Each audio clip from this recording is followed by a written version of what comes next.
हरे कृष्णा, राधे राधे। सखियों के श्याम लीला प्रसंग। कंका का दुख श्याम सुंदर के मथुरा जाने पर। यह कौन है? मेरे प्रश्न करते ही वह उठकर खड़ी हो गई और भागने को उद्यत हुई तो मैंने वहां थाम ली। कौन जाने उनकी उन कजरारी अखियों ने कहां कहां किस किस को घायल किया है। मैंने मन में कहा, कौन हो? यहाँ ऐसे कैसे पड़ी थी? क्या नाम है? मैंने पूछा। कुछ नहीं, उसने सिर हिलाकर बताया, किंतु आंखों में भरे आंसू ने चाहते हुए भी झलक पड़े। मुझसे नहीं कहोगी सखी? कहा कहूँ। उसका कंठ इतना ही कहते रुद्ध हो गया और दो धाराएं कपोलों से उतर बक्षावरण भिगोने लगीं। यहाँ तो ब्रजराज कुंवर मिले हते। उसने हाँ में सिर हिलाया। आ, यहाँ आकर बैठ सकी। हम दोनों एक ही रोग की रोगिणी हैं। एक दूसरे से बात कर मन को ठंडा करें। उनकी चर्चा तो सुख मिले सकी। तेरो नाम क्या है? कहते हुए मैं उसी पाहन पर बैठ गई और अपने समीप ही उसे बिठाने लगी। ऐसी अनीति ना करें स्वामिनी। वह मेरे पैरों पर गिर पड़ी। मैंने उसे उठाकर अपने से लगा लिया। पीठ पर हाथ फेरते हुए पूछा, अपनो नाम नहीं बताएगी? कनका। मेरो नाम कनका है। कब कैसे मिले श्याम सुंदर? कहा कही। उसने एक बार अपने जलपूर्ण नेत्र उठाकर भोली और शंका भरी दृष्टि से मेरी ओर देखा।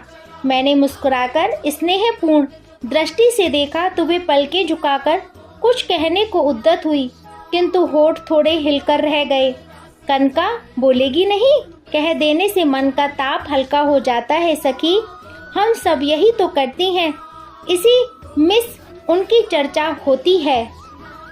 ताप हल्का हो, यही तो मैं नहीं चाहती। इस ताप ने बहुत सुख है स्वामिनी, पर आप कहती हैं कि चर्चा होगी, उसका लोभ भी कम नहीं है। उसने कहा। एक क्षण के लिए मैं उसकी बात सुन चकित रह गई। वह ताप सुखदाई है, यह सब जानती हैं, पर वह मिटे, यही तो हमारी कामना रही है। यह तो मिटाने की कौन कहे, घटाने की बात भी नहीं सोचना चाहती। पुनः उनके दर्शन हो और यह दर्शन का ताप मिटे, नहीं चाहती तुम? मैंने पूछा। ऐसा कौन न चाहेगा, किंतु जब तक वह संभव नहीं, यह ताप उनका स्मरण ही तो मेरा धन है। फिर मेरा ऐसा भाग्य कहाँ? उसका गला पुनः रुंध गया। वे कहाँ कैसे मिले तुझे? क्या बात की उन्होंने तुझसे?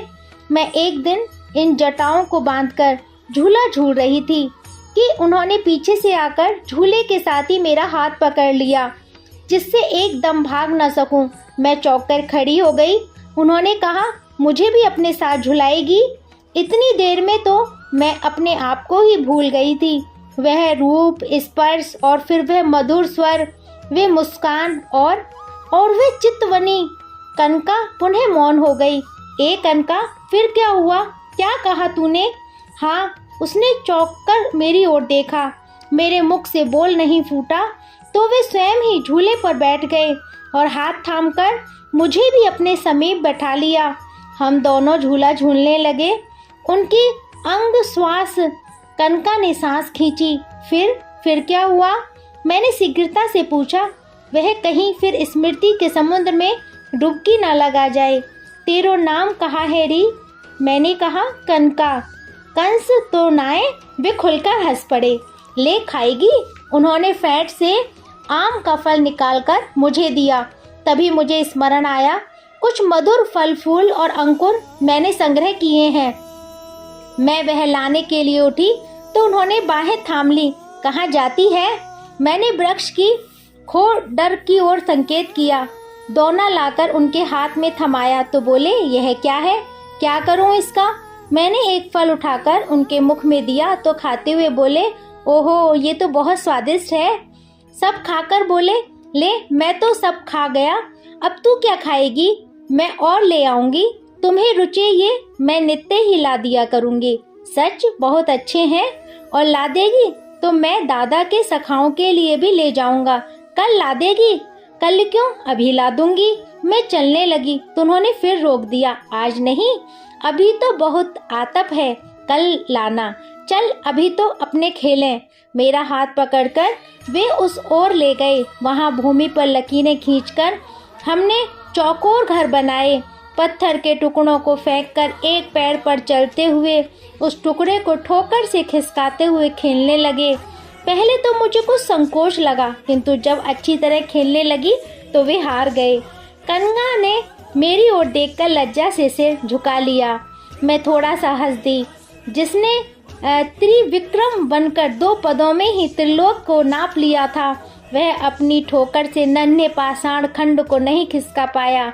मन में कहा, फिर ऊपर से पूछा, फिर नित्य ही मैं मूल फल अंकुर लाती और यहाँ प्रतीक्षा करती उनकी। वे आते और अपने साथ कोई फल, कोई मोदक अथवा मिष्ठान लिए आते, मुझे देते। मेरी लाई हुई वस्तुओं से कुछ खाते, सराहते और फिर हम खेलते। वे अधिकांश हारते ही थे। धीरे धीरे मेरे मन में यह बात समा गई कि कुंवरजू को खेलना आता ही नहीं है और वे मेरे बिना रह नहीं सकते। मैं छिप जाती तो वे ढूंढते और ढूंढते ढूंढते आकुल हो उठते थे। एक दिन मैं छिपी ही रही और उनकी आकुलता का आनंद लेती रही। वे उदास होकर चले गए और उसके दूसरे दिन वे आए ही नहीं। मैं फल मूल संग्रह कर रही थी कि मुख्य पथ की ओर पशु पक्षियों का सम्मिलित आर्तनाद सुना। साथ ही रथ की थरथराहट थी। दौड़कर उस ओर गई, देखा सारे पशु पक्षी वन के छोर पर एकत्रित हो क्रंदन कर रहे हैं। एक रथ पथ पर बढ़ रहा है, उसमें कुंवरजू अपने दादा के संग विराजे हैं। रथ मथुरा की ओर जा रहा है। मेरे हाथ से दोना छूटकर गिर पड़ा। तब से नित्य यहाँ आकर मैं पथ जोहती हूँ। क्या वे अब तक नहीं आए? मुझ पापनी ने उन्हें बहुत सताया था, इसी से वे सबको छोड़कर चले गए। मेरे कारण सबको दुख पहुँचा। स्वामिनी, आप मुझे धिक्कारो, ताड़ना दो। सबके दुख का कारण मैं ही हूँ। कनका बिलक बिलक कर रोने लगी। मैंने उसे गले लगा लिया। रो मत बहन, हम सब ऐसा ही सोचती हैं कि हमारे अपराध के कारण वे चले गए, किंतु अपनों का अपराध देखना उन्हें कभी आया ही नहीं। वे आएंगे, निज जनों से दूर कैसे रह पाएंगे? तू धीरज धर। उसने फल मूल अंकुर का दोना लाकर मुझे थमा दिया। यह ले जा, आप मैं नित्य पहुंचा दूंगी। वे आए तो उन्हें देकर कहे, कनका अपराधनी है, उसे अपने ही हाथ से दंड देवें, किंतु ये स्वीकार करें। अच्छा बहन, कह दूंगी, उन्हें साथ लेकर यहाँ आऊंगी। वे तो भूल ही चुके होंगे। आवे तो वे ही स्वयं तुझसे मांग मांग कर खाएंगे। तू चिंता ना कर, उनके आने भर की देर है, संपूर्ण ब्रज में जीवन दौड़ावेगा। कहते हुए मैं वह दोना लेकर चल पड़ी।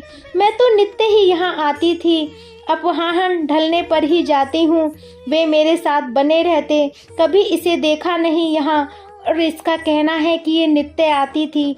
उनकी लीला कौन जाने। देश और काल दोनों सापेक्ष हैं और उनके इंगित पर संचालित होते हैं। कैसी ब्रह्म विद्या है ऋतु। एक दिन उन्होंने कहा था, कुछ भी समझ में नहीं आता तुझे, छोटा सा विनोद भी नहीं समझती, रोने बैठ जाती है। हाँ प्रभु, आप निखिल ब्रह्मांड नायक को जब उखल में बंधे रोते देखा, माखन चुरा चुरा कर खाते देखा, गोबर की बिंदियों से मुख भरे देखा, गोष्ठ में चुल्लू भर छाछ के लिए नाचते देखा, तो लगा श्रुतियाँ नेति नेति कह क्या इनका ही बखान करती हैं। यही वेद के प्रतिपाद विषय है। महाकाल और माया को भयभीत और भ्रू संकेत से नियमित करने वाले क्या यही हैं? बस बस, उन्होंने मेरे मुख पर हाथ रख दिया। यह ब्रज है सखी और मैं नंद कुमार हूँ। अखिल ब्रह्मांड नायक बेचारा कहीं जाकर दुबक गया होगा। इसी प्रकार यह दासी भी केवल पूर्ण गोप की कन्या विद्या है। ब्रह्म विद्या ब्रज में क्या करेगी श्याम सुंदर? बारंबार उसका नाम लेकर क्यों उकसाते हो? मैं केवल स्मरण करवा रहा हूँ जिसके लिए तूने तप किया था। वह उद्देश्य पूरा हुआ कि नहीं? मैं धन्य हुई। मैं ही क्या श्याम सुंदर, यह मुक्ति श्रुतियाँ और न जाने कितने ऋषि, कितने प्रेमी प्राण तुम्हें पाकर कृतार्थ हुए हैं। तुम्हारी अनुकंपा की इति नहीं है। कभी कभी किसी ने सोचा नहीं था कि ब्रह्मा या गोप कुमार बना गायों के संग डोलेगा, ब्रह्म बना गोप गायों के संग डोलेगा। जाने दे विद्या, यह चर्चा इस रस धाम से अप्रिय लगती है। यह स्तुति किसी अन्य समय लिए उठा रख, ठीक है, किंतु मुझे फिर कभी ब्रह्म विद्या की याद न दिलाना, अन्यथा। मैं हंस पड़ी। तू तो मुझसे बदला ले रही थी। ठहर तो बंदरिया कहीं की। श्यामा जो मुझे पकड़ने दौड़े तो मैं हंसती हुई घर की ओर दौड़ गई। जय जय श्री राधे। हरे कृष्णा।